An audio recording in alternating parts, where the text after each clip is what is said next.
Good evening, everyone. Friday, the 3rd of April, 2026. Welcome back, one and all, across the world, wherever you may be watching from. And happy Easter, which is one happy Easter wish, Mr. Inman, more than the King of England was able to issue the nation. Well, I mean, you know, if it's Ramadan Mubarak or Eid Mubarak or, I don't know, Edward Mubarak, it's all the same to the king, but mention anything about Christianity or Christ and he goes weak at the knees. Ramadama ding dong. Ramadama ding dong. Yep, happy salami, Easter. Salami alaikum. Happy Easter to everyone. Yes, very well indeed, Kid Mambo. Thank you very much, Richard. I've had the best week since I've been out here in Spain this week. I've had all my family over there. Actually, still some of them here, but most of them have now gone home. I've had an absolutely amazing week. I've had a nice little break. We are now back in the fold, back on the ball, back among the action, and we've got a lot of things to go through tonight. But first of all, go on, Richard. Go on. Mate, before we start, right? Go on. I think, you know, we're always talking about you coming back to the UK and all that sort of stuff, right? I think with your tan in the current state it's in, mate, a little bit of Grecian 2000 or whatever they call it on the heads, nice dark black mullet, maybe some dark contact lenses, grow a bit of a beard, get down to Calais, you're on a dinghy, you're in, mate. You're in. You're in. Do you know what? You're that tan. When my daughter turned up this week, she went, "Blimey, Dad, you're half brown." I said, "Really?" I said, "I think I've lost most of my tan, but it must be this everyday sort of." It's accumulative, isn't it, Paul? You know, it's accumulative. That's what it is, mate. It's accumulative. Even that, I'm not bathing very often, but it's one of the two. So first of all, Rich, what do you make of the king so far? At least, not that I've seen, and it's been reported today that there's been no Easter message from the king. What do you think? Well, I was just looking for one of those videos, you know, with a tumbleweed, because that would have been very fitting to talk about the King's Easter message, wouldn't it? He just hasn't done Easter this year, Paul. And, you know, you would think with him being the head of the Church of England and all that, he would actually do an Easter message. But you see, this is the whole point, isn't it, Paul? Like, there's a bigger picture here. The establishment, the British establishment, has fully bought into the Islamization of the UK. That's why we get attacked so much. And whether it's the king, whether it's the prime minister, whether it's the police service, whether it's the mayor of London, every single organ of power has been infiltrated and taken over by Islamists. Probably Muslim Brotherhood, to be honest with you. There's a lot of Muslim Brotherhood activity going on. So I think it's just more of the same, Paul. It's just more of the same. The big question is, Richard, the thing that we keep hearing is that the king has converted. I mean, I find it hard to believe, but I just, do you know what? I just don't know. Well, here's the thing, right? He's meant to be head of the Church of England. He shouldn't be uttering any words in Arabic about Islam. He shouldn't be salam coming. He shouldn't be Allah Akbaring. He shouldn't be Eid Mubaraking or Ramadan Mubaraking. He shouldn't be doing any of that. He should stick to his faith, and his faith. Yeah. If he's head of the Church of England, and of course that was one of the big things during the Reformation in England and the Reformation in Scotland and to an extent in Ireland. It was this idea of the king being the head of the church, because what a lot of Christians would have said, well, no, actually Christ's the head of the church. The king is just a sovereign that rules over us. He's not the head of the church, in the same way that they would have believed the Pope wasn't the head of the church. So that's another issue, obviously, but when you think about it, it is relevant because it kind of proves the point to those people, you know. Just looking at this comment, look, Anthony Galton says, "Dimwit Dave from the Greens is what you get if you order George Soros from Temu." Love it. That's a clever one. That's funny. Love it. What did you make of it? What did you make? Dimwit Dave. I like that. That's funny. Rich, we haven't, really spoken to each other much this week, obviously for obvious reasons. But what did you make of Dimwit Dave and Hannah the Spanner on stage last week with their various friends? Listen, well, It's not the sort of thing you see at United Kingdom. Put it that way. Let's just say that. It's not that sort of family friendly environment, is it? I mean, I think there was a.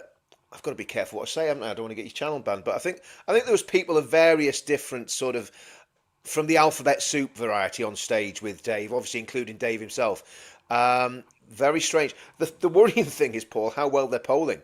I mean, it is like something out of a 1980s But sitcom. Rich, I Citizen can't, Smith.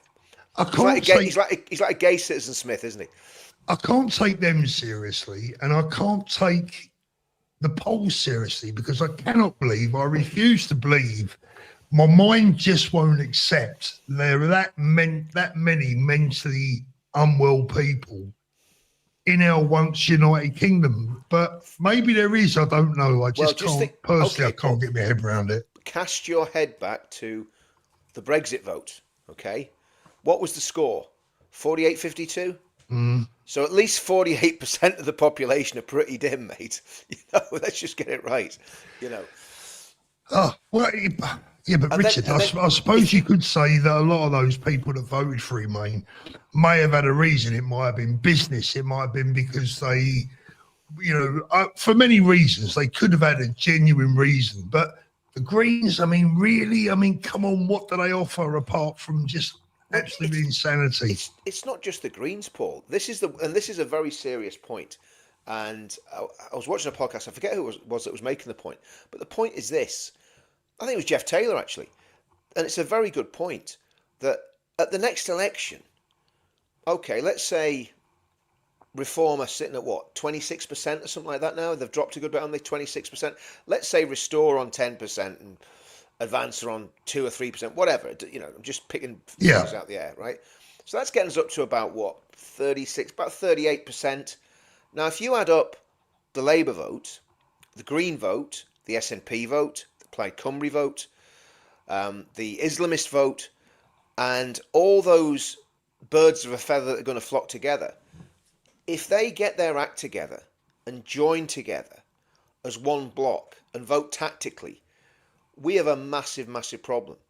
We could end up with a now think about this horror show, Paul, right? We could end up with a Green, Labour, Lib Dem, Plaid Cymru, SNP, SDLP coalition in Parliament. That would be a horror show for the Union. It'd be a horror show for anybody who thinks that they're going to get remigration or stop the immigration madness, or we're going to be able to deal with the issue of the Islamic takeover of the UK. None of those things are going to be on the radar. Yeah. So, and it brings us back to what we talk about every single podcast. We need to find some way of getting everyone together. We seem to have the. I mean, we've obviously got the most unpopular prime minister of a lifetime, right? Yeah. Have we got the most unpopular monarch? Well, certainly since I've been alive. We've only had 2, Paul. Well, yeah, we've only had 2, but I mean, is he the most unpopular monarch for? I don't know how many. I think there's been some stinkers, hasn't there? Going back through history, there's been some stinkers. Charles I wasn't that popular, Paul. What about more recent times, Richard? Well, we haven't beheaded one. We haven't beheaded one since Charles I, but Charles II wasn't much better, and now we've got Charles III, and Charles the whatever, Almost in slang, isn't it? Yeah, exactly right. We've got probably the most unpopular monarch of a few lifetimes. We've got the most unpopular prime minister of all time. Mm-hmm. We've really hacked off the Americans, which isn't good. In anyone's book, it is not good, especially someone like Trump. And as much as we all love Trump, he has got a little bit of a vindictive side, So we've created when I say we, it's not us, is it? It's the Labour government. But what we can't afford, Paul, is to have another Labour government or a Green government or a Lib Dem government or anything lefty and progressive. We just can't. Our country will not survive that. Absolutely. Look, before we go on, Richard, because we're going to be talking mostly about what's happening at home. I don't want to get too tangled up in anything that's abroad necessarily, but I want to ask you about The couple of US planes that have been shot down over Iran over the last 24 hours or so, it's not looking good, is it? That's really bad, because what it shows is that they've either got a fresh supply of maybe, shoulder launched, what they call them, man pads, anti-aircraft missiles, which if they've got them and they're actually effective, that's what won the war in Afghanistan for the Mujahideen in the 1980s against the Russians, getting the Stinger missiles from America. So that's a worry for the Americans. Two planes in 24 hours is very worrying, but that's in a war that has been pretty one-sided until now, Paul. The Americans and the Israelis have been just doing pretty much what they want from the air. Is it going to stay that way? That's the thing. Well, we'll find out, won't we? And we'll find out how much resolve Trump's got. I don't think the Israelis would stop anytime soon if they were allowed to carry on. It's just going to be interesting. It's going to be interesting to see. I mean, when I say interesting, it's frightening if you're an American pilot or if you're family of an American pilot. And at the end of the day, if I see an American pilot shot down, I count it very much the same as I would a British pilot, because they're our closest ally. You know what I mean? It's like, Well, they were. They What about were now? until Keir Starmer messed up. You know what I mean? But not that I'm a massive fan necessarily of everything the Americans do. It depends on the president, doesn't it? Yeah. But I think it's worrying. I think it's worrying, Paul. Again, I'm not an expert in that field. No. You could, probably Tusi's the man to ask about that. What's going on, because he seems to be plugged into all that sort of stuff. But Yeah. and there's some really good YouTube channels out there doing a lot of good stuff on this as well. A lot of these American ex-pilots and ex-military guys doing some really, really good videos on it. There is one, I forget his name. He's an ex-American pilot, and he's done some great stuff. So it'll be when I see his video, I'll tell you next time we're on. And if there's been another 10 planes shot down by then we know there's a real problem. You know what I mean? Skylong says a senior Turkish imam has said that the king became a Muslim 20 years ago. I haven't seen that. I don't know where. I've no reason to disbelieve what he's saying. So I've not seen. I would say nothing would surprise me, Paul, because Gavin Ashenden was the Queen's vicar, and Gavin had an awakening to the dangers of Islam probably about 10 years ago, maybe it's more now, and he started talking to the Queen about Islam, and he got a phone call one morning from one of his higher ups in the bishopric in the Church of England, and whoever it was, maybe it was the Archbishop of Canterbury, I'm not sure, said, Gavin, I believe you've been talking to the Queen about Islam. And he said, oh yeah, that's right. And the voice on the other end of the phone just said to Gavin, says, well, Gavin, the Queen's been listening. And Gavin Ashenden knew exactly what was being said, and he said, you'll have my resignation in the morning. So he was basically fired from being the Queen's vicar because he was telling her about the real dangers of Islam, and that wasn't appropriate. Now that shows how ingrained it was even back then, Paul. Yeah.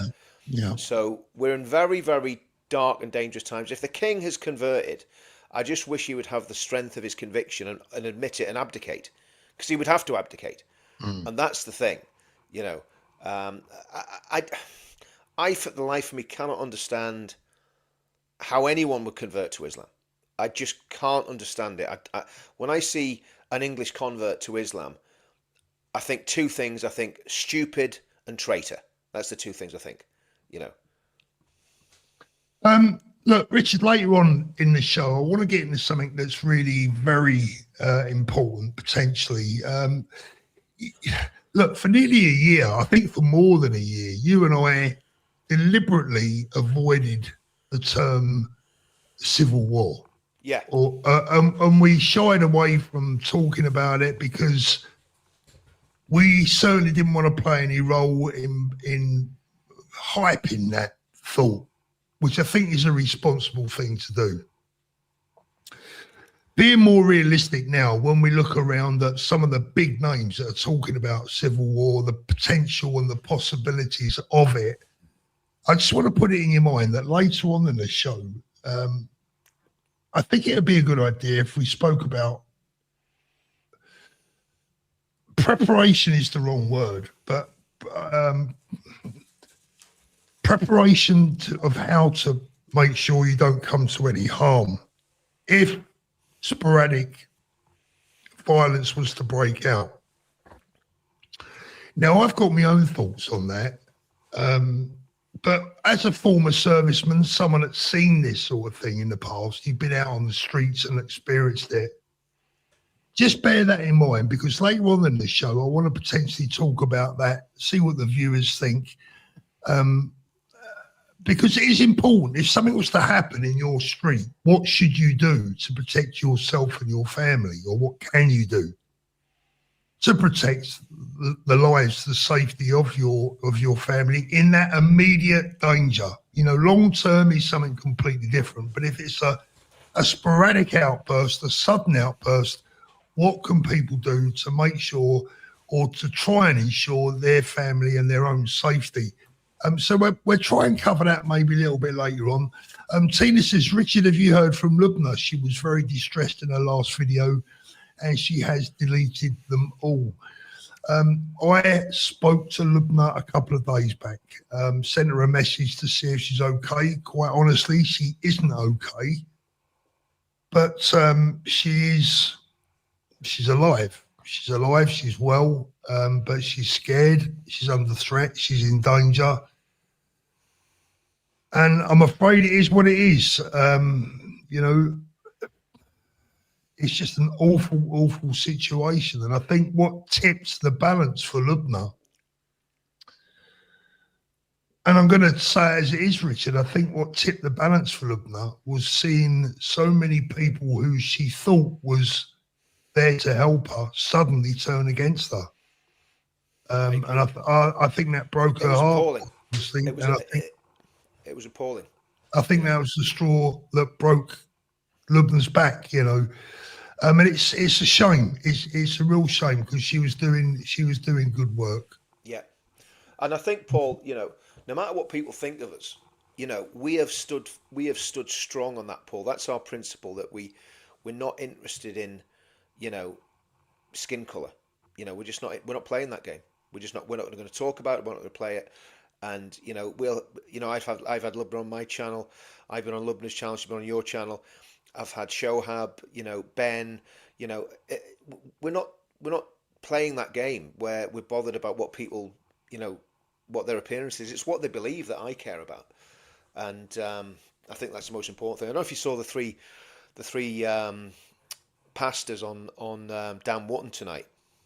I didn't. No, I didn't. Gavin Bowby was on. Gavin's called the Mosque Buster. I know Gavin, right? I quite like Gavin, but he is, you know, he's quite openly and says he's an ethno-nat. I think he says he's an ethno-nat, but you know, he's on that sort of. And there was a real interesting debate between them all, and it was civil, it was robust. They went at each other, but you know, that's the way it should be done, Paul. People should debate and talk about things in a civil manner, not in a way, you know, that Lubna got it and Ben got it and other people got it. It was reprehensible, Paul, to be honest with you. And I'm going to leave that there because I don't want to go down that road again. But that's my feeling on it. And I'm never going to shy away from that either, Paul, because I believe what I believe, and if people don't like it, they can do one. Phil, thank you very much, Phil. Anyone else remember a few years ago, Qatari sheikhs rocked up at the palace with Tesco bags stuffed full of cash? Well, the Qataris have been splashing the cash around London for a long time. Do you remember they bought Chelsea Barracks, Paul, and all that? There's that development. I don't know what's happening with that, whether anything's been built on it yet. But you know, Chelsea Barracks, I think, was where the SAS were based in London, if I remember rightly, and it got sold to the home of the Muslim Brotherhood in the Middle East. You know, unbelievable. Nicola. Sorry, Rich. Nicola, thank you. Don't know why everyone's shocked about Charles. His mentor was Mountbatten. He has Andrew as a brother, and Savile was his best friend. Ooh. Yep. Yeah. I mean, I think you know, when the Queen died, I really do think I think the monarchy died, really, Paul, to a great extent. Look, I'll be honest with you, Richard, and it's always difficult to speak ill of the dead, particularly the Queen, because I did used to love the Queen. I mean, it was a lifetime ambition of mine to meet the Queen, and you know, obviously, I never did get to meet her, and that would have been my number one person. But I've got to say, mate, I think she let us down the last 20 years. She was getting old, I suppose. Look, bless her. God rest her soul. She was a great queen for many reasons, but I just feel that the last 20 years of her reign, maybe the last 25 years, she kind of forgot where she came from. And whether that was through political pressure, whether it was through age, whatever it was through, as a monarch, as the leader of the church and as the leader of the nation, Yeah. mate, there's no excuse for that, Richard. It's not, she weren't a YouTuber, she weren't bloody, working for GB News. She was our monarch. Yeah. And she was the, defender of the faith, not faiths. Defender of the faith, defender of the nation, the British people. She was there throughout the Second World War. I mean, come on. Like, as I said, there's going to be a lot of people maybe don't like me for that because, the Queen is much loved or was much loved. Yeah. But I feel she let us down the last 20 years. Yeah, I mean, I think the whole establishment have, Paul. That's why we're in the mess we're in. From and I would go back probably to the 80s, to be honest with you. If you look at what the trajectory has been, it's been global. Maggie Thatcher, right? And this is going to be heresy to a lot of people. Maggie Thatcher was a globalist. Now, she was a great leader in many respects. She did the Iranian embassy siege militarily. She was decisive. She took on the IRA. She took a massive gamble with the Falklands, and it paid off. She put a little bit of steel into George Bush Sr.'s backbone during the first Gulf War. So in that way, she was a great leader, but she was a globalist. And globalism has been a big part of the problem. Because obviously, when you have global trade and you're literally subletting your shipyards and your steelwork to China or India or wherever it is you want to make stuff cheaper, that's going to affect and demoralise the indigenous population. Because when I was growing up, Paul, I don't know about you. I mean, Middlesbrough was a working class town, right? We had ICI, we had the shipyard, we had the oil rigs, we had the North Sea oil industry. There was well-paid jobs in Middlesbrough, and of course, because there was well-paid jobs, people were building houses, and there was a lot of commerce, a lot of trade. There was a lot of local businesses owned by local people. So if you had enough get up and go and you set up a business, you could do really well. Now, if you look at it now, a kid now leaving school, he ain't going to be able to set up a business very easily in the UK because of the taxation regime. He's not going to be able to buy a house unless he's got a fantastic salary. Yeah. The way the state is, they try to encourage everybody to go to university and get yourself completely saddled with debt, which is the opposite. Everyone should be encouraged to be a plumber, a bricklayer, a joiner, a plasterer, whatever. Get on the tools because that's where the money's going to be. Not doing, sort of sit down jobs. So the whole thing has been completely skewed. And like I say, it started in the 80s, got worse in the 90s and got catastrophically worse under Blair. And now we're in the state we are now. And obviously, when a country's demoralised and they get lots of migrants coming in, it's going to cause problems. It has to cause problems, especially when you get the Islamist migrants coming in. And I still maintain that the biggest threat is Islamic immigration. Mass Islamic immigration is what has changed the culture of our country. We can pretty much cope with other immigration, but the mass, somebody put in the comments about Bradford. Bradford is like a foreign city to a great extent because of Islam. It's not because of the colour of people's skin, it's because of Islam. Mind you, though, Rich, I mean, to be fair, I mean, I've got to say this. It's not just, I mean, look what's been going on in Clapham this week and in London with I agree. I mean, 100%. These are not Muslims running around. No. I mean, they're black, and again, Mike Neville, who I know, he was involved in our movement at the very beginning, in the veterans in 2017. Mike Neville's an ex Royal Military policeman, but he ended up, I think, an inspector or chief inspector in the police, and his job was basically to be in the ops room watching the CCTV. He's an expert with CCTV recognition, all that sort of stuff. But he said, he was in Clapham, he was on Talk TV, he said he was in Clapham before all the crazy sort of racism quotas came in, after obviously what happened with Stephen Lawrence trial? I'm not sure, it was one of the trials anyway. And he said it didn't matter what colour someone was. They'd be getting, if they were doing that, they were getting busted. But now they know that if that's happening, if the police start kicking Yeah. doors in and it's all black people getting arrested, all they've got to do is say this is happening because we're black, and straight away it changes the whole narrative. So 100% agree with that. And the other guy that was on was Ken Hines, who actually did security on one of our marches, and he's a black guy who works in the community, and he was saying exactly the same thing. He says when he was he'd just come back from Ghana. When he was in Ghana, he nearly drowned in the sea. Whole black lads came in to save him, and they nearly drowned, right? Saving him. And he says he comes back and he sees black kids the same age in London been an absolute menace. No respect for society, no respect for authority, no respect for the shops, no respect for the law. And he says we got big problems. So Listen, I was watching Black Belt Barrister. And by the way, that's not singling out black people. That's just saying that problem in Clapham.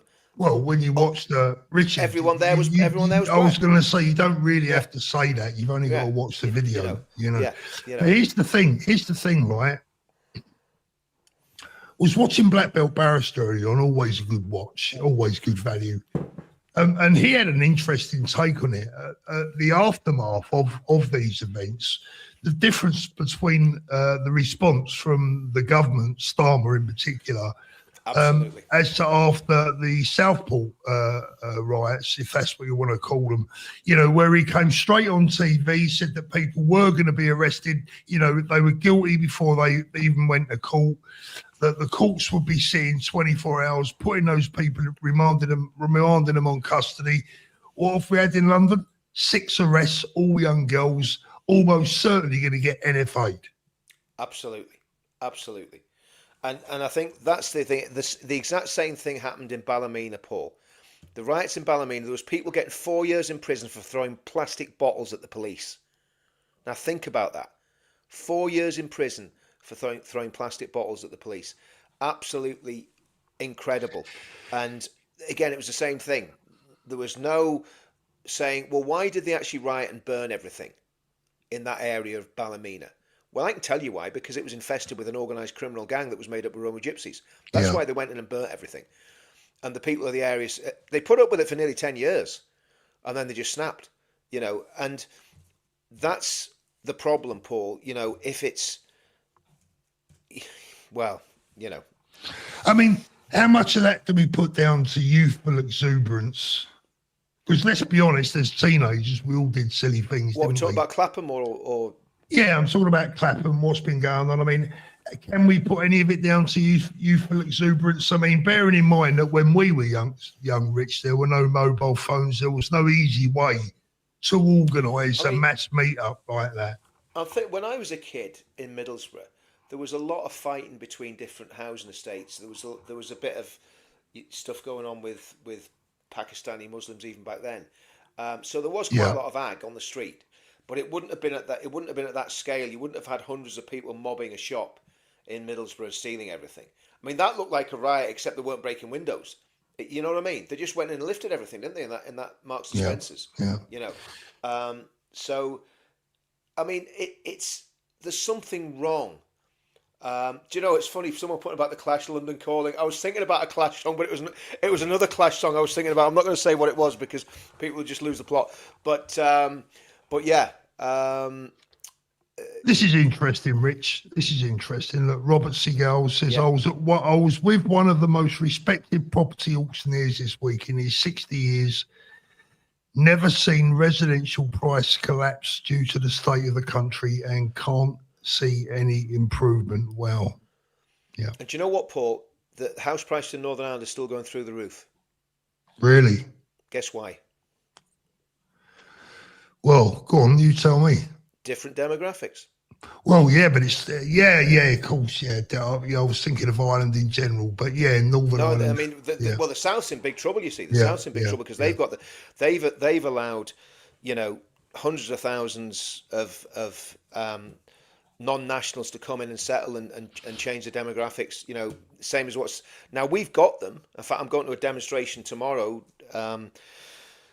In Coleraine to protest about the mass migration problem, but it's still not as bad. We're still a cohesive, ethnically You know, I'm classed as an immigrant in Northern Ireland, Paul. Do you know what I mean? That's how tight Northern Yeah, Ireland is. You know, yeah. so we've still got a tight community that stick together, and will stand. And that, I think that's the big difference. You Yeah. know, so well, we get onto it when we're talking about what you're going to talk about later on, because that's a very, very important issue that you Yeah. want to talk about. Nigel Farage, thanks, mate. Alex Phillips gave a very touching Easter message this morning on her talk show. Well done, Alex. That's good to see. And Nigel, again, former Met Chief Inspector Mike Neville has said this week that a Freedom of Information he submitted came back with 70% of Met police officers had not made a single arrest in 12 months. Wow. Oh, they better make up for it on the 16th, eh? Wow. Well, if they give them the chance. And the key is, don't give the buggers the chance, right? Exactly right. Exactly right. Julie says, no, Paul and Richard, it's just kids out of control, no respect. Yeah, I tend to agree. I agree. Yeah. When I said, is that just used for, can we put some of it down to youthful exuberance? I'm playing devil's advocate, right? It's not. It's not. When we were bored, when we were kids, we'd go out and do something half sensible, to be fair. Starmer is laughing at the world at the moment. Is the laughing? I think you mean laughing stock. I'll tell you what, I will say one thing though. I mean, he's Teflon, isn't he? I mean, he seems to be coming through one crisis after another, and the bugger's still there. They've got that massive majority in Parliament, Paul, and again, we could look. Well, that's what happens when the vote on the right is split, Paul. That's what happens when it's split and there's no strategy for that vote, and that's something that I think coming up to this election we really need to think very carefully as a movement and as a people on the right, how we're going to sort this problem out. Nearly 2,000 people watching on this lovely Friday evening, guys. Please don't forget to give us an upvote. We'd really appreciate a thumbs up. It helps with the video. A couple of things on videos, actually. I've had a number of reports this week from regular viewers and subscribers that they have suddenly realised they have been unsubscribed from my channel. I tell you, wow. Alan, our dear friend Alan, you know Alan? Yeah.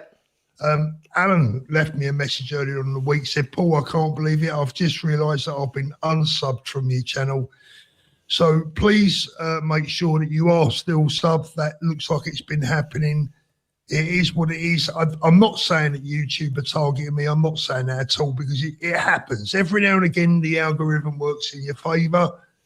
Every now and again, it has the opposite effect. And that is what it is at the moment. But a thumbs up would be appreciated this evening. Yeah, and jump onto Counter Media as well, and subscribe over there. Subscribe to Counter Media. If you've been unsubscribed from any of my channels, dive onto Counter Media, because Alan sent me a message about that as well. So yeah, I think you got unsubscribed from mine as well, Paul. So it makes you wonder how many. I wonder once you get a sort of contagion, do they just start, killing some of your subscribers off? Who knows? I kept getting unsubscribed until I got a channel member. I honestly don't know, mate. I honestly don't know. It is what it is. Let's have a little look. Just one more thing on the Clapham thing. Yeah. Yeah. Again, it's not. We're not attacking people because they're black. We're just saying the people that were actually causing the problem in Clapham were black. There's a difference. Do you know what I mean? There's a difference between that. And when you look at the great work that the black churches are doing, and people like Ken Hines and others, there's a lot of people doing some really, really good stuff. Richard, I think it's very simple. It's very, very simple for me. All communities, right? And I mean, I wish there was only one community, but all of our communities have to own their own issues. If you don't, as a community, if you don't own your own issues, you're the problem. I agree. So I'm sick and tired of this. I don't want to say he's black. I don't want to say he's Muslim. I don't want to say he's white. I don't want to say he's this, that, or the other. Yep. It don't matter. Own it, right? When we get paedophiles in our communities, what do? We out them and we own them, right? And we punish them. And it should be the same in any communities. Look, where I used to live, there was a little gang of white lads that used to speed around on their mopeds at night, nicking things, you know, making a nuisance of themselves. The local community owned it. They outed these lads, they outed their families. We called them out and the problem was resolved. So we shouldn't have to be frightened of describing a very obvious particular demographic just because of the colour of their skin, no matter whether they're black, white, green or yellow. Yep. It is what it is. And the footage from Clapham tells its own story. We shouldn't have to look at it and pretend we can't see what we can clearly see. Absolutely agree. Totally. And I think that's fair. I just think that's fair. It is fair. Yeah, a lot of people saying they've been unsubbed and are only just noticing it. Well, guys, if you're watching and you want to be subscribed, go to both channels, go to Paul's, and you know, I prefer you to sign onto Counter Media, to subscribe to Counter Media, because again, that's the one that's monetized. The other one, you know, has lost quite a lot of subscribers since this feeding frenzy that we're not going to talk about, the feeding frenzy we had the last couple of weeks. Yeah, put your glasses on. You want to be on, get back on the channels. Put your bins on, Richard, because I'm going to let you loose on this one. I'll let you read this out. Ready? Are you ready? Well, no, I mean, look, you know, this sort of thing comes up. I'll leave you to read it. Do you, Tommy Tards, seriously believe Islam is driving this agenda? I'm afraid as soon as you use the term Tommy Tards, you've lost me, right? Because, you know, I ain't anyone's tard, right? So... Listen, Marvin, I just want to ask you, if you're calling us Tommy Tards and saying, do I believe Islam is driving the agenda? The answer to that is yes. And no doubt, in the same way that I'm always accused of being a Mossad agent, you're obviously working for the Qataris and the Muslim Brotherhood, my friend. Yeah. In fact, what's that behind you? No doubt. I mean, look, you know, whether you know it or not, keep watching the channel if it annoys you. Keep watching the channel if it annoys you. Just be careful of your blood pressure. I just find it strange that people actually believe this shit. Yeah, they believe it. Yeah. There's one there in the comments, Paul. Muslims have started building a militia. That's a very important point. That is a very important point. It's back up the way somewhere, but yeah. And this is a good point as well. What happened in Clapham was not shoplifting; it was looting. I agree. Absolutely. That's exactly what it was. Yeah. Absolutely. Richard, one of your lovely viewers, has gifted 5 UK CO2 lad, UK memberships. Absolute legend. Thanks, CO2 lad. Bless you. Can I have one of them, Richard? If he's gifted them, can I have one? Yeah. Just the same way I'll get all them ones that were gifted to me on your channel, Paul. That's it, mate. Yeah. Well, listen. What's mine's mine, and what's yours is mine, and what's mine's my own. I know, Paul. I know. Let's get into. I'll tell you what. We'll leave the prep thing till last, right? Because it's going to be a long one, I think. Yeah. Did a video a couple of days back, Rich, about Rupert Lowe and Restore had kind of tweaked their migration policy and more importantly, had kind of made their position a little bit more transparent for everyone. A lot of people have contacted me saying they're happier now. They feel more comfortable now that things have been clarified. Some people have agreed with that. Some people have criticised me for that. But what's your view on what Rupert said? I mean, we might differ. Can I be honest with you? I don't know what he said. I haven't been ahead of it. Haven't been across it. So I need someone to tell me what he said and read something out to me or put something on the screen. I just haven't got looking at it. I mean, if he's come out and condemned, you know, the vile racism that was done by people who were claiming to be members of Restore, then that's really good. That's very positive. But I don't know. I haven't seen it. I think more than anything, what it was confirmation that,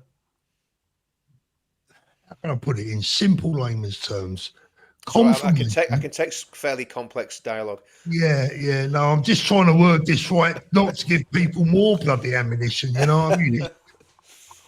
Don't matter what we say, Paul. We're going to give them. You know, about treading on eggshells. But I think what he did was he made it clear that everyone is welcome to join Restore if they love the country, and that has made a lot of people feel more comfortable. Good. And people have been saying, I mean, I've been going through some of the comments tonight in preparation for tonight's show. And some people are very much in agreement with the video that I made yesterday. If you haven't seen it, please go and watch it. It's about Rupert and Restore, and I congratulated him and said, you know, thank you, and it's a good move. And that Rupert has now become a lot more electable by making that clear and shutting down some of the horrible noise that was surrounding the party. And other people have said that we're trying to destroy him, which is insane. You know, all I've said all along is that look, this would be my view. This is my advice. If you want to be mainstream and you want to win an election, you have to become electable. Yep, I agree. Because if you're not electable, you can't be elected, right? Absolutely. And you know, if you go down a very extreme route, I don't care what people say. The British people are not an extreme people. Now, a lot of British people are really angry with what's going on, and you know, quite absolutely justifiably angry. And that's maybe he's making people say things and behave in a way they wouldn't normally behave, right? But the British people are not an unreasonable, extreme people. You know, there's been, you know, you think about it, you had the Mosley and the British Union of Fascists in the 30s, and then you had, you know, National Front in the 70s and the BNP in the 90s and 2000s. They never really got anywhere, Paul. You know, and I'm not, by the way, I am not comparing Restore with any of those parties whatsoever. But what I'm saying is any party that's perceived to be, you know, of that ilk doesn't succeed. They just don't, because the British people are a fair-minded, tolerant people. That's the whole point. That's what we're like, you know, and that's one of the things that we can be proud of. That we're not, you know, we're not hate-filled bigots, you know. Yeah. So yeah, I mean, I obviously my loyalty is to Advance, and to Ben. You know, I'm staying with that. I'm not shifting that opinion. But again, we're a long way out from a general election yet, Paul. You know, and Marvin's back again. I'll deal with him this time. He says your movement does this with Muslims and Islam. You encourage singling out this group exclusively. You are the hypocrites. Let me have a little guess, Marvin. Let me have a little guess. I can read your mind, Paul. I'm reading your mind. I think that you think the real problem is the Jews, don't you, Marvin? Let's be honest. Come on, own up. Come on, Marvin, just be truthful with us. Come on, have tell the us. strength of your conviction. Yeah, and just say, as a sadly somebody that I used to have a lot of respect for, phoned me up one day, this Scottish person, and said to me in the sort of Glaswegian accent, Richard, it's all the Jews. It's all the Jews. You know, never spoke. I mean, look, Richard, I don't go into all this stuff that these people go into, but one thing I do know, I've not seen any mass attacks on schools. I've not seen any bloody attacks on London Bridge. I've not seen people murdering kids at schools. Just come on, Marvin. Come on. I mean, if that's what you're thinking, Marvin, just tell us. Just tell us. Maybe it's the Christians he's blaming, or the Buddhists, or the Hindus. You know, I don't know, or the Jedi. The Jedi can be a problem, Paul. If you give them a lightsaber, never give a Jedi a lightsaber in a school ever. Yeah, just don't do it.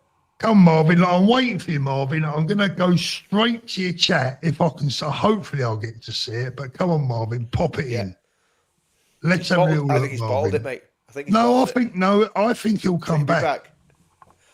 We'll Marvin, see. Are you going to own up? Are you going to own this, or are you going to bottle out? Let's have a little look.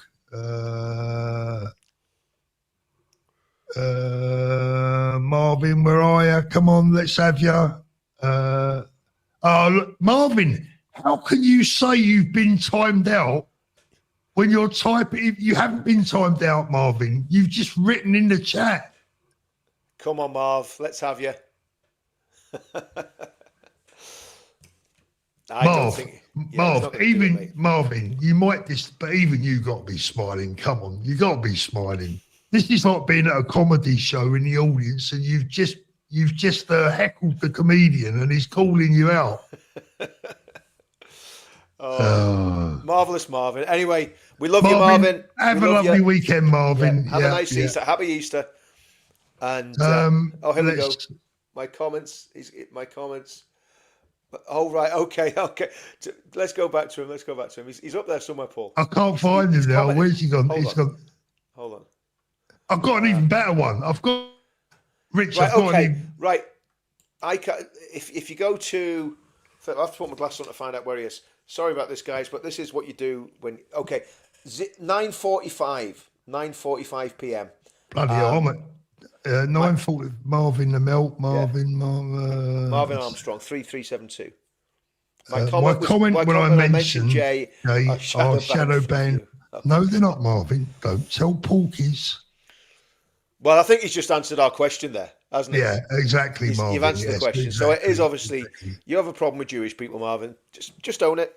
I have a problem with Islam. I don't have a problem with Muslims. I have a problem with Islam. I think it's a dangerous.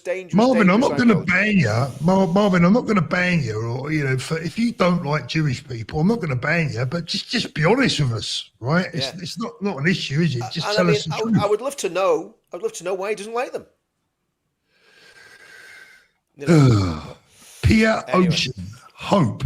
Can we talk about European Parliament vote on return regulations? 389 favour, 206 against, 32 abstentions. Sweden, Germany, Netherlands, Greece, all on board. It's a sign of change ripple effect. I think I better read that a bit slowly. Right, Hope. Can we talk about European Parliament vote on return regulations? Are you talking about returning of people? I think it must be. Let me try. Will I Google this, Paul, while you're reading it, mate? Yeah. Let me try and see what Google's got to say. Regulations 389 favour, 206 against, 32 abstentions. Sweden, Germany, Netherlands, Greece, all on board. Yeah, it's got to be.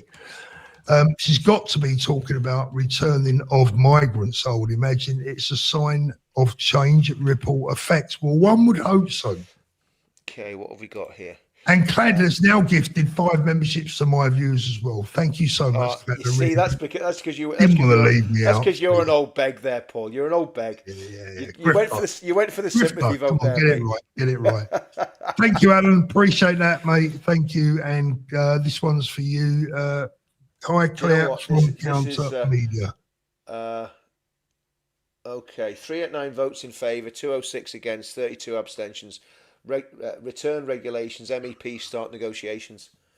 So the European Parliament has advanced a new EU returns regulation March 2026 to strengthen the removal of non-EU nationals and send them to the UK. It doesn't say that, by the way, just before I trigger everyone. But that's what'll happen, Paul. That's what's going to happen, mate. You know, if the EU go down this road, we're going to have a flood of people coming across on dinghies. Yeah. Pom says not immigration, just return of illegals. Yeah.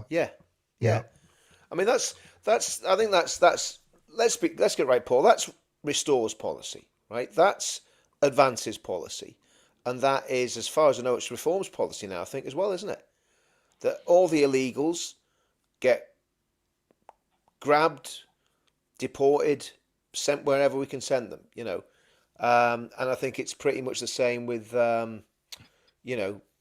With people that are terrorists. Richard, I'm afraid if Reform tell us today's Friday, I'm going to check the newspaper on the Friday. Yeah, I agree, 100%. I agree 100%. You know, I hope I'm wrong, Richard, because it's very likely they're going to play a major role in the next general election. I think that's fairly obvious, right? Let's be honest about it, right? But here's the thing, Paul. Right? Here's the thing. I think there's some sensible people in Reform still. You know, I a lot of time for Suella Braverman. Jenrick, not sure about Jenrick, but there's still some good. We've got friends in Reform still. Got some very good friends in Reform. Yeah, so that believe exactly what we believe, right? Yeah. So to me, there needs to be some way of getting the right to unite. There really does, and that doesn't mean that Restore stops being Restore, or Advance stops being Advance, or even all the really small parties, and the Conservative Party will be a really small party by the next election, no doubt. But there needs to be, all the good people need to get their heads banged together, and I think there's one man that's standing in the way of that. I think it's Nigel Farage. Yeah, I think he probably feels that he doesn't need anyone else. That's the thing. Well, he's wrong. He's wrong. Yeah. He's very wrong.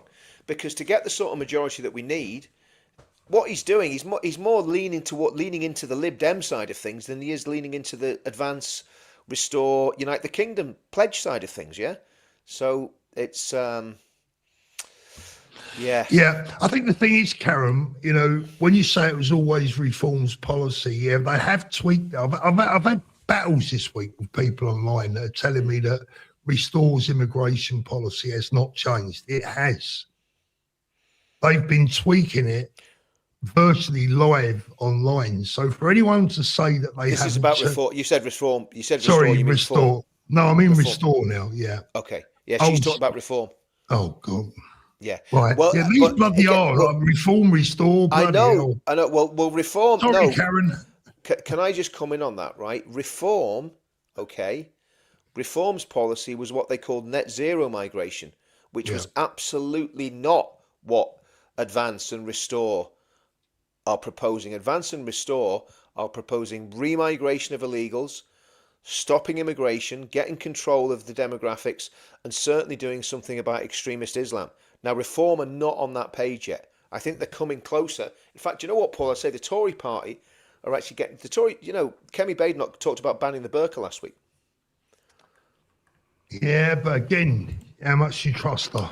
Well, I don't, Paul, but the point is, this is what's happening because of the... It's the Overton window being shifted. It's the Overton window being shifted because of what Advance have done, because of what Tommy's done, because of what UTK's done, because of what Restore have done, because of, us launching projects like the Pledge. Yeah. All of those things. But can I just come back on that? There's Matt in the comments. No, it wasn't you, because you're not from Glasgow. You've never said anything about the Jews. It was somebody else. But you know the person that said it anyway, thy haggis, but it wasn't you. Because he doesn't want people thinking that he was talking about the Jews, which he wasn't, okay? No. But anyway, it'd be great to see you back on the channel sometime. But so I think things are moving. Everybody's moving to the right, on the right, if that makes sense, apart from Reform. Well, I think everyone's moving further to the right on one side and further to the left on the other, aren't they? I mean, yeah, absolutely. Nigel Farage, Nick Buckley, thank you, mate, by the way. Nick Buckley was on paper by far the best candidate for Gorton and Denton, yet polled less than the raving loony candidate. Unfairly sidelined by media, it demonstrated that PR is everything in politics. Fair point. Yeah.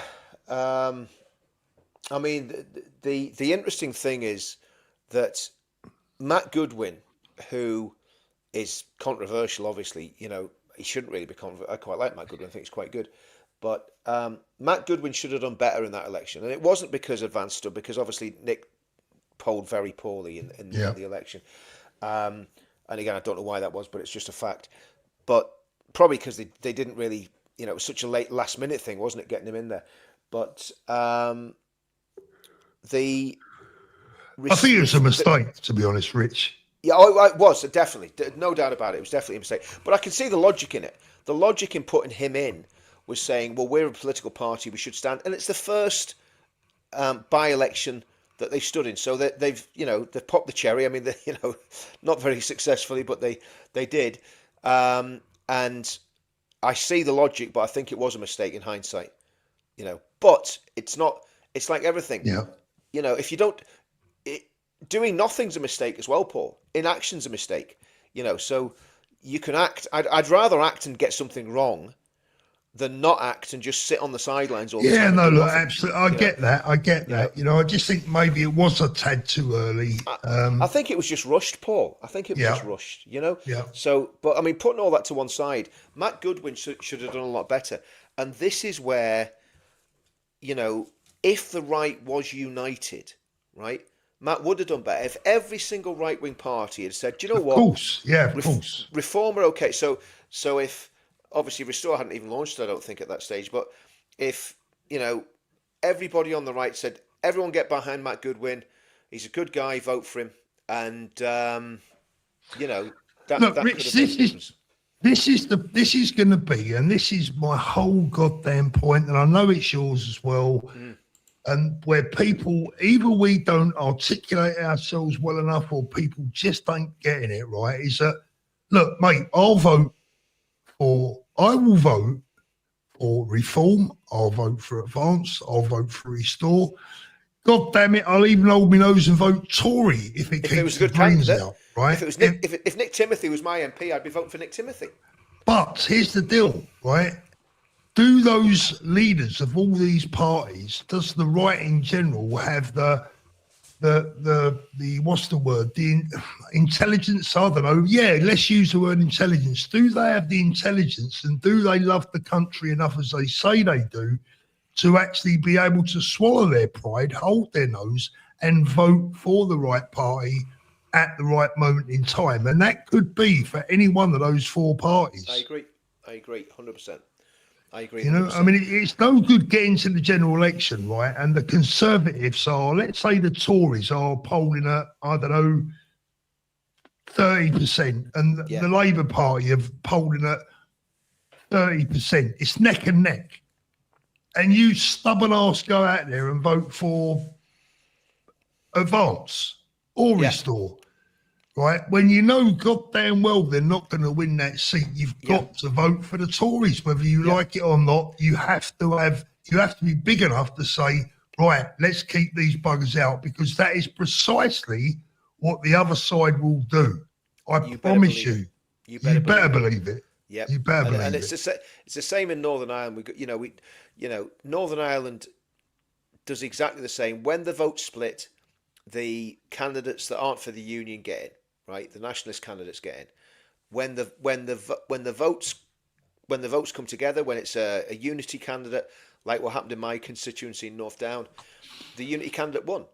And I would imagine if my local MP Alex Easton stands again, he'll be a unity candidate, and all the unionist parties, I would hope, would get behind him.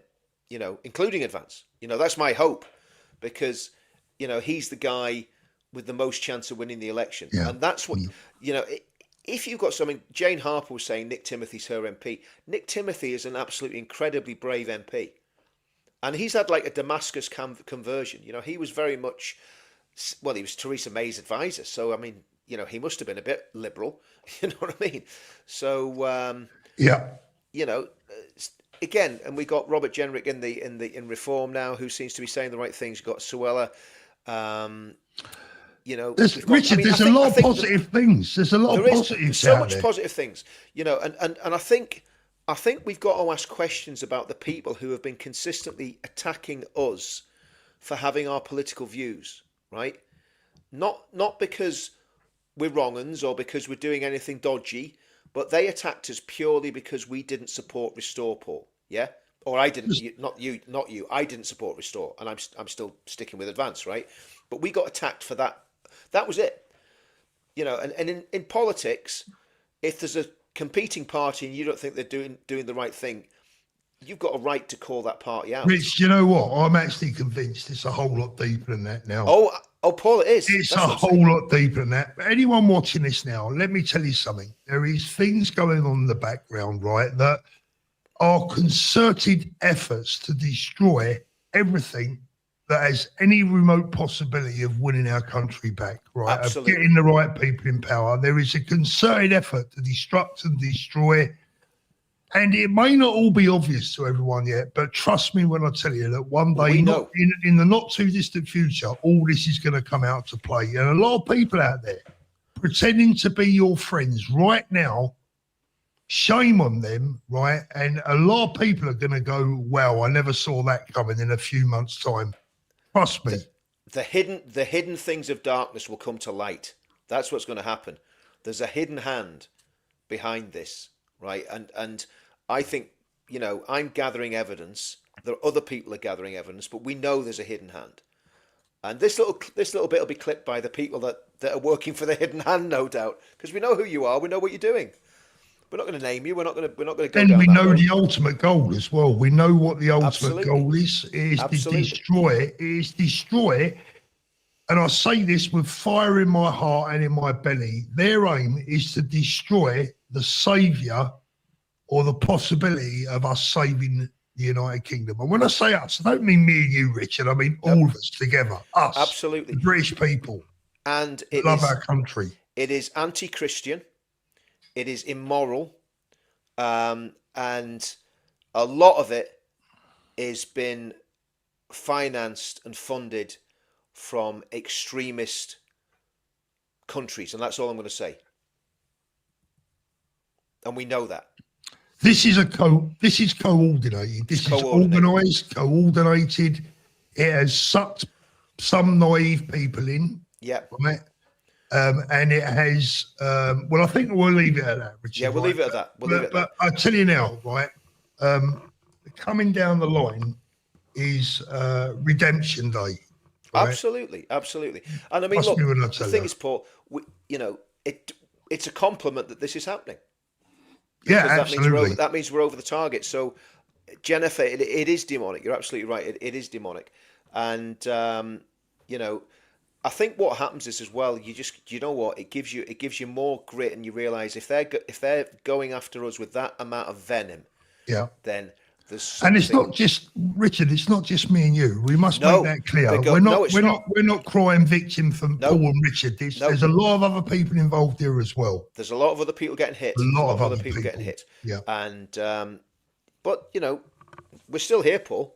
Yeah, we ain't going nowhere. We're not going anywhere. In fact, I think me and you are the same. That basically, the more they go at us, thank you, Sharon. We're going to stand.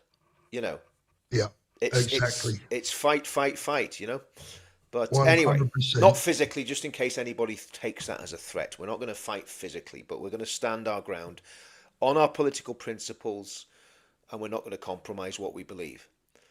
And the thing is, we don't attack them, but we don't attack other people for their beliefs, No, not at all. Let me just send one message, mate. Okay. I mean, I while you're doing that, I'll talk. I got accused of doing something last week, right? Of making a fake AI video. I didn't do it. It's a complete lie. The accusation was a veiled accusation, and because I didn't respond to the veiled accusation, the person that made it said, "Oh, well, he must have done it then." So that's the sort of stuff we're putting up with, Paul. It's childish and it's petty.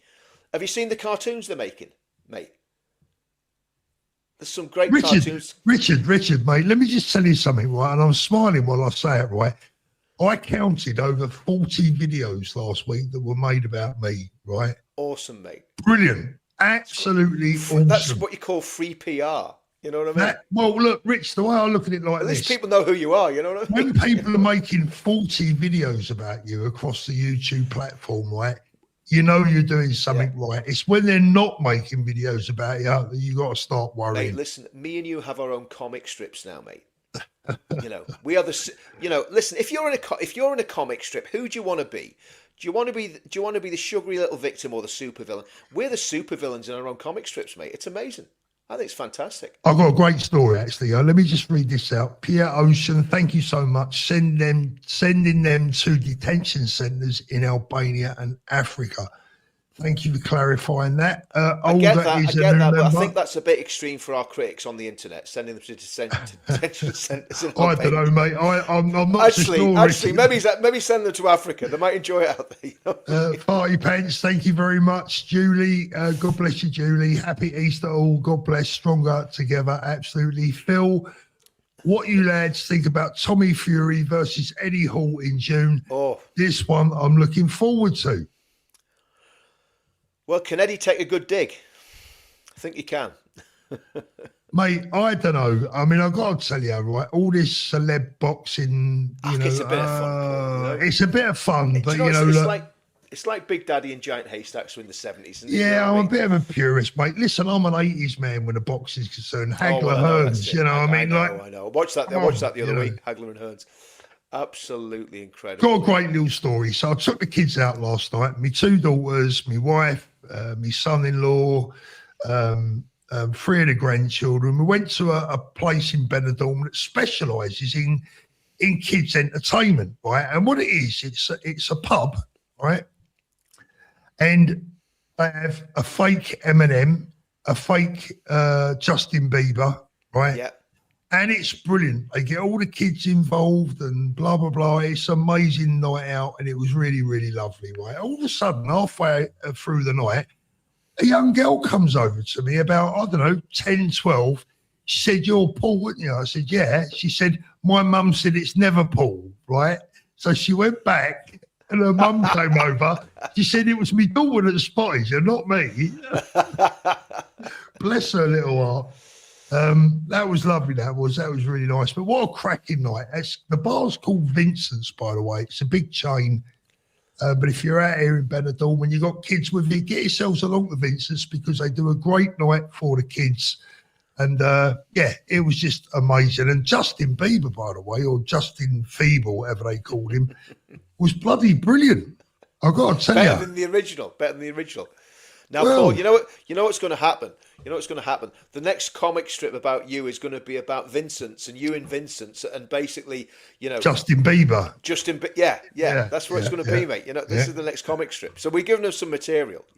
I could be Justin Hasbin, couldn't I? just in the bin.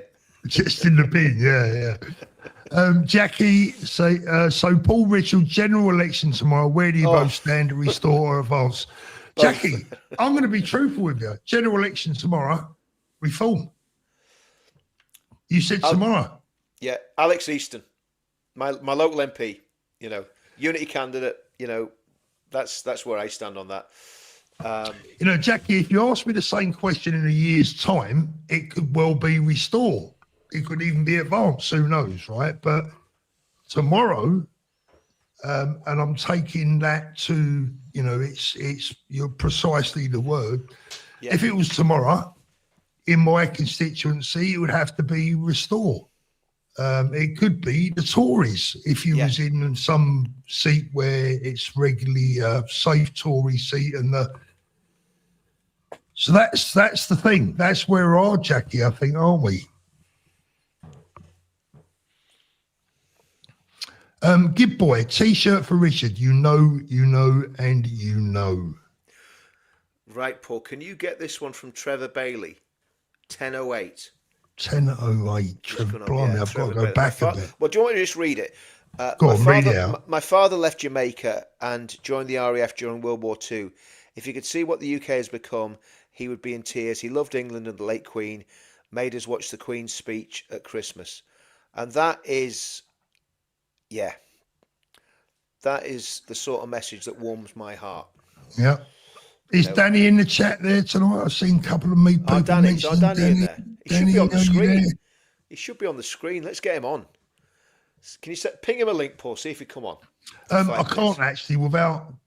I have to come off me. Yeah, I'm on the laptop. Yep. Naughty granddad taking the kids to the pub, training them young. Yeah, well, granddad don't drink, you see, so I'm a good example. In fact, it's funny because everyone's had a drink, not except for the kids, obviously, and I'm the bleeding taxi driver, aren't I? So I'm on the orange juice. But it is what it is, right, Richard? Let's get on to the last, but probably the most important topic of the night. Like I said, God forbid, it's not a topic that we really like to discuss. Yeah.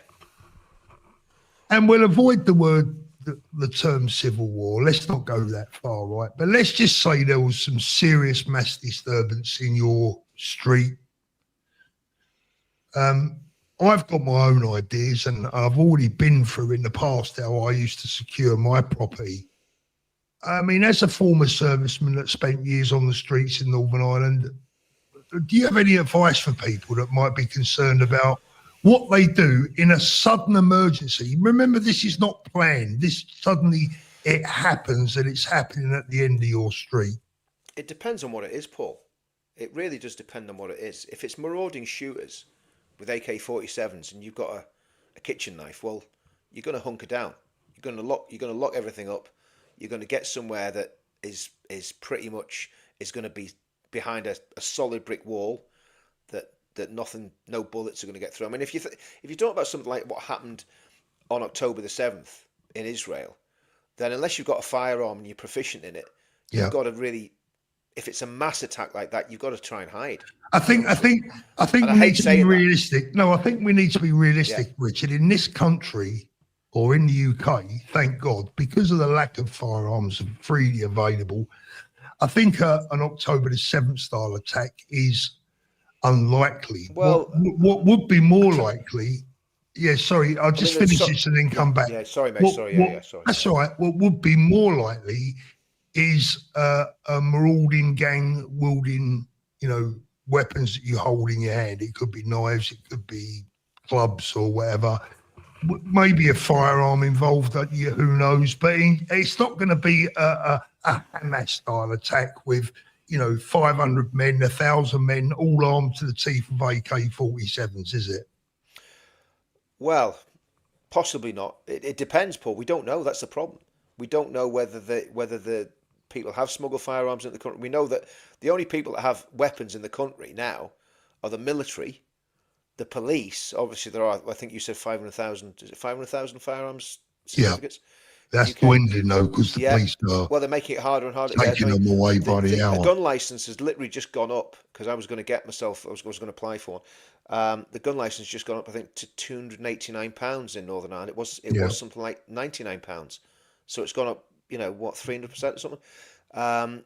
So the sad reality is that the only people that have firearms now are police officers, soldiers on duty, and criminals, and terrorists. They're the only people that actually have firearms. So there could be a firearm, there could be a gun attack. I think it is unlikely, but who knows? It's not that difficult to smuggle stuff into the UK. I wouldn't imagine if you can smuggle thousands of migrants across the channel every day, you're not going to have a problem smuggling a few weapons. Who knows? I think there's a couple of things with that question, Paul.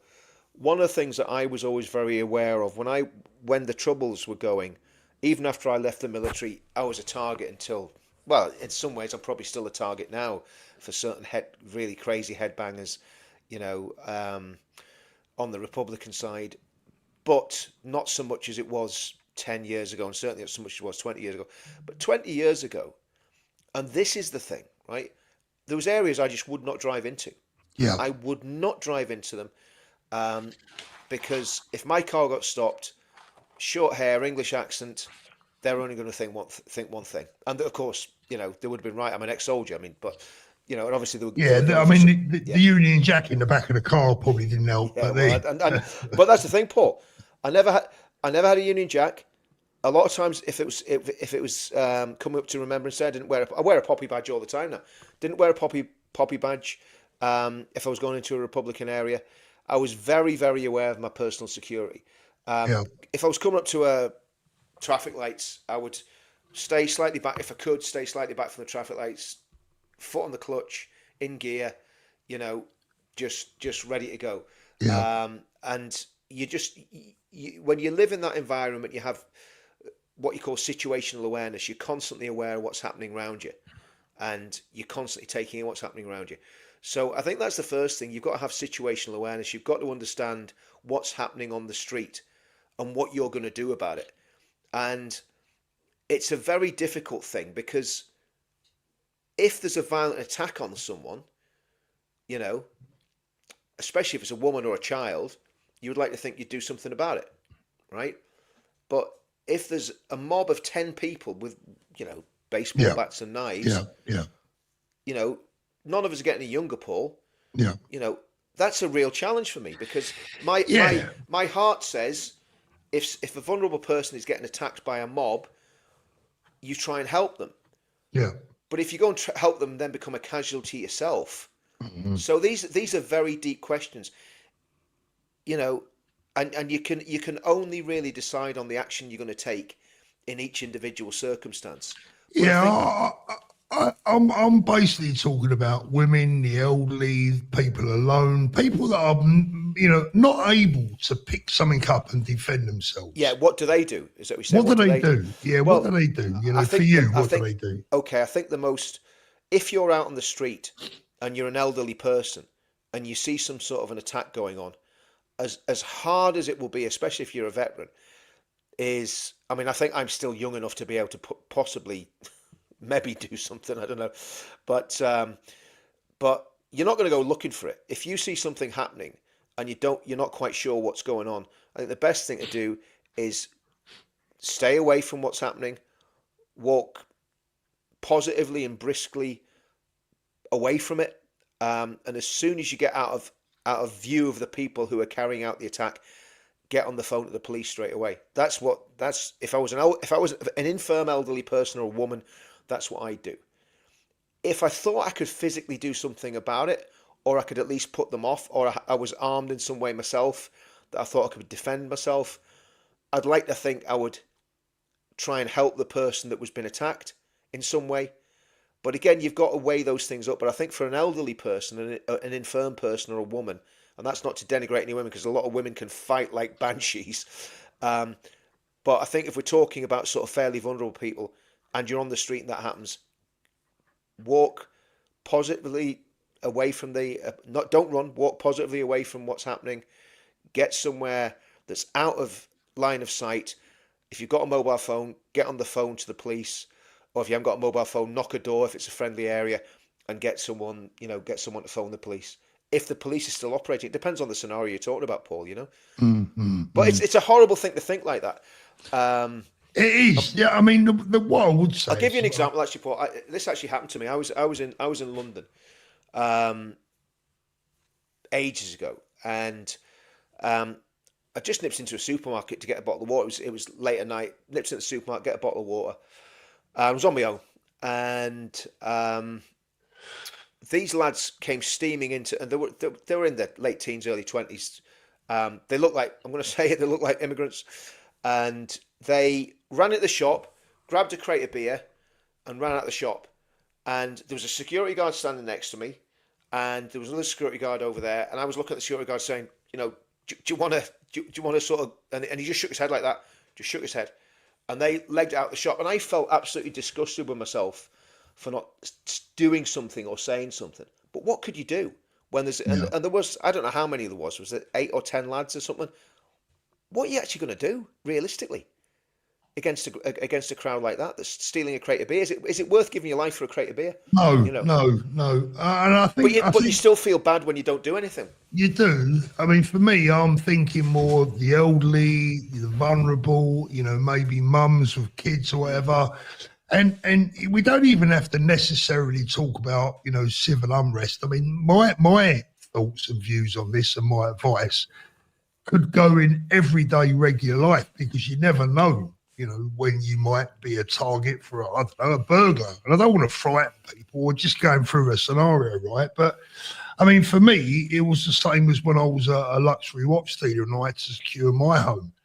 I would always advise someone, especially if you're in an area of high risk, shall we say. If you're in an area that is a high risk area, which these days is pretty much bloody everywhere, certainly I always used to dedicate one room as a safe room, and that room would have as fewer doors as possible, so you don't want to pick a room that's got more than one door. You want a room that only has one entry, and most places are going to have a window, but you want to be able to get in that room as quick as you can and secure it. And when I mean secure it, I don't just mean shut the door and put the lock on. You want to have 3 or 4 deadbolts on the door, and maybe even a bar on the other side, because security doors are very expensive to buy, but you can actually firm up a door inside if you do it properly. And you can go on the internet, on YouTube, and how do I secure a door from the inside? It's not expensive. And depending on the severity of the attack and potentially the length of it, a few cans of food and a tin opener, a few bottles of water, a mobile phone, all those sort of things you're going to need to gain access to pretty goddamn quickly. So really, the preparation is very, very simple and extremely cheap. But if you don't prepare, you're preparing to fail. And that really is my message, is that, look, let's hope that you never have to put any of these plans into action. But wouldn't you be sorry if you did and you hadn't done it? So for me, I always used to have a room that was prepared, ready. I had I think 6, was it 4 or 6? Anyway, I had a number of deadbolts on one side of the door, and on the other side of the door was a metal bar that my security guy fixed for me so that the door could not be kicked in. And, I suppose any door can be kicked in, but this door would have taken 2 men probably half an hour to kick in. And they don't want to be doing that. They haven't got the time. The idea is that they move along somewhere else. So really, it's all about simple preparation. Have a room where you can secure yourself almost like a bomb shelter during the Second World War. If the air raid siren went off, where did you go? To the bomb shelter. And today in 2026, if you get a bloody riot break out at the end of your street, head to your safe room, make sure you're prepared, mobile phone, some food, water, and you will survive. You will keep out of harm's way. That will be my advice. Yeah, I mean, during the Troubles, I mean, people that lived in high-risk areas, whether it was, policemen, prison officers, soldiers, UDR, or even paramilitaries of both sides, they actually, sometimes they had steel on the, like between the floors. So, so they had sort of a certain amount of bulletproof. So if people shot up through the floorboards, they would get you. Excuse me. And they had cages. So they built a cage at the end of the stairs.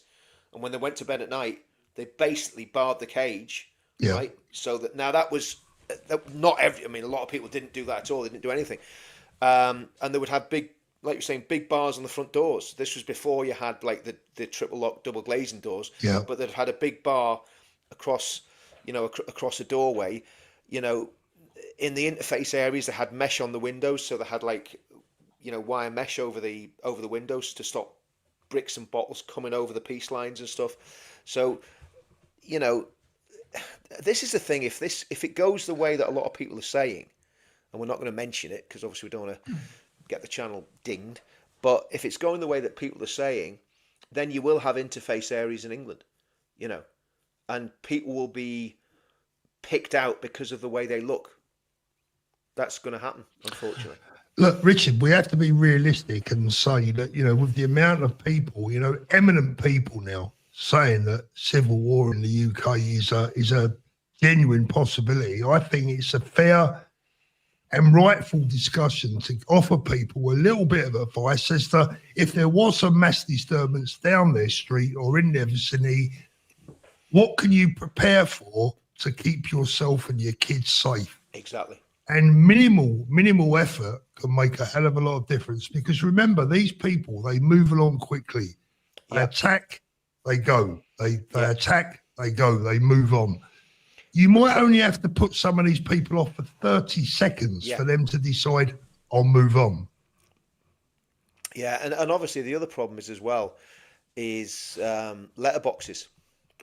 If you've got a letterbox, flammable liquid through the letterbox, that's another issue. I mean, you don't want to have a letterbox. Have one on the wall. Terrible. Nuri, oh blimey, how can I read that? Nuriana, that is a difficult name to read. On belief. Do you know who that is? That's Nuria. She was at UTK and she spoke at UTK in Trafalgar Square. Nuria, she did a great job. I'm so sorry. I can say Nuria. Nuria. I'm just thick, Nuria. That's all it is. Muslim mob threats must have got to Lubna. Glad to know she's okay. Don't let them silence you. Keep exercising your right to critique Islam. This is the UK. Nuria, thank you very much. And again, I mean, I'd have 1,000 Nurias over some of the idiots that we've got in Parliament at the minute. Do you know what I mean? Nuria, now I can read it. I'd rather have Nuria than Keir Starmer. Nuria, calm beyond belief. Now I can read it. Yep. Sorry, Nuria. I'm an hour in front of you here. It's 11:30. Naria has been get Naria on the channel, Paul, because she's been smashing it. I've been watching her on different channels, and she's been doing a really Get great in job. So touch, Naria. Get in touch. keep fighting the good fight, Naria. 100%. Thank you. Kenny, spare a thought for us poor Glaswegians. The biggest opposition to SNP is Labour FFS. Oh, Mate. Kenny. I know, Kenny. I know, mate. That's the Kenny. problem. What do you do with that? What do you do? I think on that one you've got if you've got two lefty candidates, right? They're all going to be as bad as each other. I think you've got to just on principle vote for the right wing candidate of your choice. You know. Kenny, I'll tell you what I'll do in that case. I'd stay in bed. But Or move. Cyberstorm, what did you both think about Danny Tomo's videos this week filming the invaders coming in down in Dover? Look, I've been watching them. They're enlightening. They're frustrating.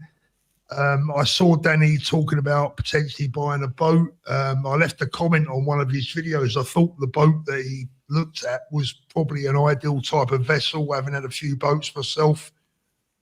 I don't know. I just, we're at a loss. I mean, I thought the one was funny where he was sitting on the pier, and he got the other side of the fence, and he was kind of the cops had him like on a, don't throw yourself in the water watch. Do you know what I mean? Yeah. And I thought it was quite funny. It was good fun. Yeah.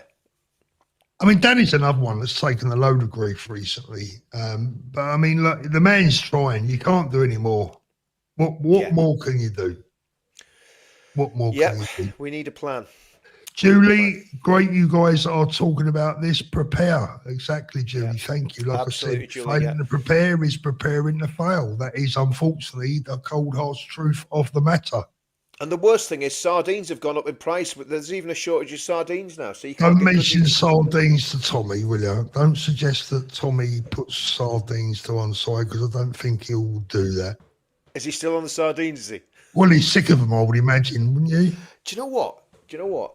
I think, well, the problem is, because you only get a certain budget when you're in prison, don't you? So the price of sardines now, you'd only be able to afford one tin a week. Do you know what I mean? Well, I don't know, Rich, because I've never been myself, mate. Are you a man that's speaking from experience? No, I'm not. No. Well, unless you can count the army, Nick. But that was just something different. Right, Rich. Anything to add before we go? I've enjoyed tonight as always. Go on, mate. 16th of May, right? Now, don't ask me where you go to do it. I think you're going to Tommy's Twitter page. I think you can find the links on there. If you're going to the event on the 16th of May, we want a whole lot of stewards. We want to make it as safe as possible. So if you want to actually take part in a big way on the 16th and you want to be a steward, definitely jump onto Tommy's Twitter, on Urban Scoot's Twitter. I'm sure there'll be something pinned there somewhere so that you can be a steward. And again, try and get yourself to London on the 16th of May as well.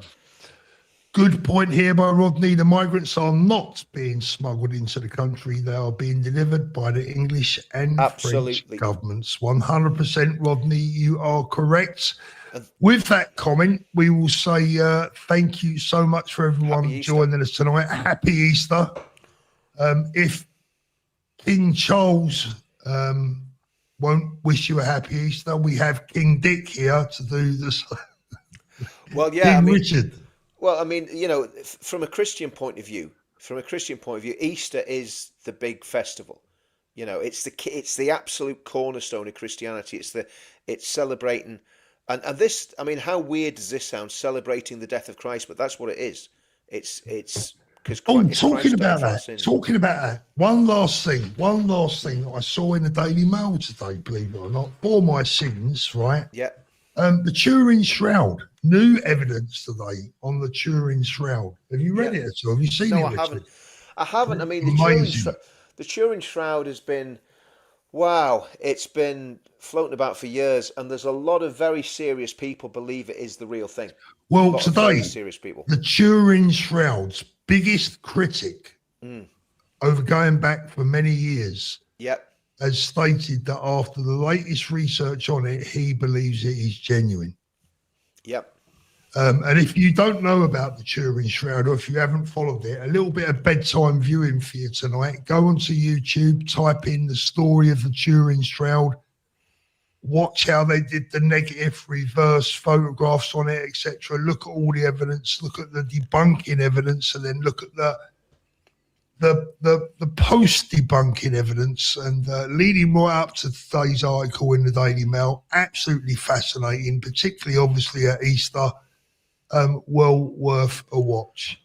Yep, that's great. I mean, again, it's been, there is a lot of evidence for the Turin Shroud, and has been for, for many, many years. And that, so again, that doesn't, if the Turin Shroud was shown to be a fake, it wouldn't disprove the resurrection. But if the Turin Shroud can be shown to be very, very authentic, then it's another piece of evidence to prove the resurrection. But obviously, well, the latest evidence on this, and they even reckon they believe they've tied down the actual date of the crucifixion. Wow, from the Turin Shroud. Wow, yeah. Well, there's a lot of people. Again, with artifacts, I'm always like, it's weird with the resurrection, right? Because it's Easter, so we can talk about this. We won't talk about it whenever we want. We talk about it all the time on my channel. But with the resurrection, with me, I have no doubt. It's not like something that I go, oh, did it happen? Look at the evidence. I have no doubt in my mind and in my heart that the resurrection happened. I know it happened. It's not like I need to have a Turin Shroud. I know for a fact that Christ rose from the dead. And that might sound very arrogant, or it might sound very simplistic, but I just know, and the Bible says if you believe in your heart that God raised him from the dead, you confess your mouth Jesus is Lord, and believe in your heart God raised him from the dead, you'll be saved. And I know for sure that Christ rose from the dead. Richard, I've got something that needs resurrecting, but luckily you can buy a little blue tablet for that these days. So do you know what? He can't help himself, can he? Anyone that's coming across from my channel, you wouldn't get that on my channel, guys. Do you know what I mean? But right, we're going to love you and leave you on that note before I shame myself any further. So we'll see you soon. God bless everyone. Have a great weekend. See you later.